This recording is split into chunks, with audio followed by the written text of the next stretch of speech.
दोस्तों, ईरान की राजधानी तेहरान के एक बेहद खुफिया और सुरक्षित राष्ट्रपति महल में ईरान के supreme leader Ayatollah Ali Khamenei अपने सबसे खास और भरोसेमंद सलाहकारों के साथ एक सीक्रेट अंडरग्राउंड मीटिंग कर रहे होते हैं।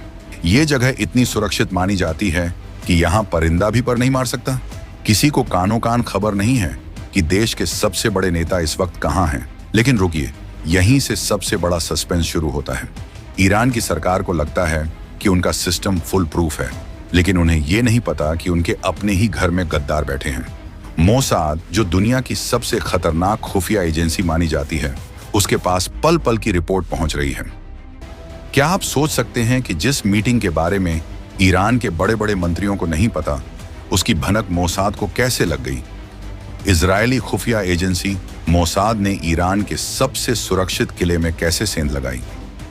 अल सुबह हुए इजरायल के उस महा एक्शन की पूरी इनसाइड स्टोरी क्या है जिसने पूरी दुनिया को हिला दिया? और इस खेल में सऊदी अरब ने कैसे किया सबसे बड़ा विश्वासघात? प्रिंस सलमान के सगे भाई का डबल गेम क्या है? तो दोस्तों, मोसाद के जासूसों ने ईरानी सरकार के भीतर अपनी पैठ गहराई से जमा ली थी। उन्हें सटीक जानकारी मिल रही है कि खामेनेई कहां बैठक करने वाले हैं, ठीक कितने बजे बैठक शुरू होगी और उस कमरे में उनके साथ कौन कौन मौजूद रहेगा। ये कोई छोटी बात नहीं है, ये इंटेलिजेंस की दुनिया का सबसे बड़ा मास्टर स्ट्रोक है। अमूमन आपने देखा होगा कि दुनिया भर में ऐसे बड़े हवाई प्रहार रात के अंधेरे में किए जाते हैं। इजराइल का भी पहला प्लान यही होता है कि रात के वक्त स्ट्राइक की जाए, लेकिन जैसे ही मोसाद को सुप्रीम लीडर की एकदम सटीक और रियल टाइम लोकेशन मिलती है, गेम पूरी तरह से पलट जाता है। इजराइल फैसले को तुरंत बदलता है और अल सुबह यानी दिन के उजाले में ही तत्काल एक्शन लेने का फरमान जारी कर देता है। यह फैसला रातों रात मिडिल ईस्ट का इतिहास बदलने वाला है। अब जरा माहौल को समझिए। ईरान के विदेश मंत्री अब्बास अराघची अमेरिका के NBC न्यूज को बड़े ही कॉन्फिडेंस के साथ इंटरव्यू दे रहे होते हैं। वो दुनिया से कहते हैं कि जहां तक मुझे पता है, सुप्रीम लीडर खामेनेई और राष्ट्रपति मसूद पेजेश्कियन बिल्कुल सुरक्षित हैं। कुछ मीडिया रिपोर्ट्स तो जानबूझकर ये हवा उड़ा रही होती हैं कि सुप्रीम लीडर देश छोड़कर सूडान चले गए हैं, लेकिन ये सब सिर्फ आंखों में धूल झोंकने का खेल है। असली सच तो मोसाद के पास है। मोसाद के जासूसों ने पक्की खबर दे दी है कि शनिवार सुबह स्थानीय समय के मुताबिक ठीक 9 बजे ईरान के सारे बड़े नेता राष्ट्रपति भवन के अंदर एक खुफिया बैठक के लिए जुटने वाले हैं।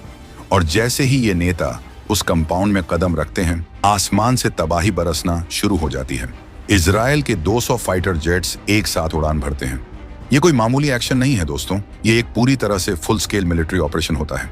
ये जेट्स ईरान के अंदर एक दो नहीं, बल्कि पूरे 500 ठिकानों पर एक साथ भीषण प्रहार करते हैं। आसमान जेट्स की गर्जना से कांप उठता है। ईरान का वो अभेद्य राष्ट्रपति भवन, जिस पर उन्हें इतना गुरूर था, पलक झपकते ही मलबे के ढेर में तब्दील हो जाता है। 30 से 40 अचूक मिसाइलें एक ही कंपाउंड पर सीधे आकर गिरती हैं। जो सुप्रीम लीडर पिछले काफी समय से अंडरग्राउंड होकर दुनिया को चकमा दे रहे थे, वो इस भयानक और सटीक स्ट्राइक से बच नहीं पाते। अब आप सोच रहे होंगे कि इस महा एक्शन का अंजाम क्या हुआ, तो दिल थाम कर सुनिए। इजराइल के चैनल 12 ने साफ कर दिया है कि खामेनेई हमेशा के लिए खत्म हो चुके हैं। उनका नाम इतिहास के पन्नों में दर्ज हो चुका है। जब यह खबर ब्रेक होती है तो दुनिया भर में हड़कंप मच जाता है। खुद अमेरिका के पूर्व राष्ट्रपति और एक बार फिर सत्ता के शिखर पर बैठे डोनाल्ड ट्रंप अपने सोशल मीडिया प्लेटफॉर्म ट्रुथ पर पोस्ट करते हैं। ट्रंप का अंदाज हमेशा से आक्रामक रहा है। वो साफ लिखते हैं कि खामेनेई का चैप्टर क्लोज हो चुका है और उन्हें इतिहास के सबसे बुरे लोगों की लिस्ट में डाल देते हैं। ब्रिटिश मीडिया और दुनिया की तमाम खुफिया एजेंसियों के हवाले से जो आंकड़े सामने आ रहे हैं, वो ईरान के लिए किसी बुरे सपने से कम नहीं है। कम से कम 40 सबसे सीनियर लीडर और टॉप अधिकारी इस एक झटके में साफ हो गए हैं। जरा नामों पर गौर करिए। ईरान के रक्षा मंत्री आमिर नसीरजादेह, ताकतवर रिवॉल्यूशनरी गार्ड्स के commander Mohammad Pakpour, national security council के सेक्रेटरी अली शमखानी और खुद सुप्रीम लीडर के सैन्य सचिव मोहम्मद शिराजी। ये वो लोग थे जो ईरान की पूरी व्यवस्था चलाते थे। इतना ही नहीं, इस्लामिक रिपब्लिक जुडिशियरी के head Ghulam Hossein Mohseni Ejei का भी पूरी तरह से सफाया हो चुका है। ईरान का पूरा टॉप लीडरशिप एक ही सुबह में जमींदोज कर दिया जाता है। शनिवार दोपहर होते होते ईरान की रेड क्रिसेंट सोसाइटी भी मान लेती है कि देश भर में 201 लोगों की जान जा चुकी है। हालांकि इस दौरान मिनाब के एक गर्ल्स स्कूल पर भी इस एक्शन का असर पड़ता है और वहां भी 80 लोग इस दुनिया से चले जाते हैं, जबकि 747 से ज्यादा लोग घायल हो जाते हैं।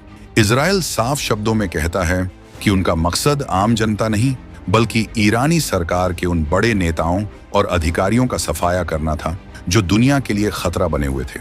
इजरायली अधिकारियों का साफ कहना है कि ईरान अभी अपने नुकसान को दुनिया से छिपा रहा है, लेकिन असलियत में उनका पूरा सिस्टम तबाह हो चुका है। एक इजरायली सैन्य अधिकारी ने जो खुलासा किया वो इंटेलिजेंस की दुनिया का एक बेहतरीन उदाहरण है। उन्होंने बताया कि ये कोई रातों रात लिया गया फैसला नहीं था। ये कई महीनों की प्लानिंग, दिन रात की निगरानी और एक अचूक ऑपरेशनल प्लान का नतीजा था।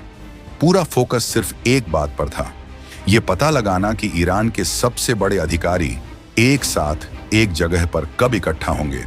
और जैसे ही 3 अलग अलग जगहों पर ईरान सरकार की सीक्रेट बैठकें शुरू होती हैं, इजराइल तीनों जगहों पर एक साथ प्रहार करता है। ये है असली सशक्तिकरण। जब कोई देश अपनी सैन्य और खुफिया ताकत का सही सशक्तिकरण करता है तो वो ऐसे ही अचूक ऑपरेशंस को अंजाम देता है।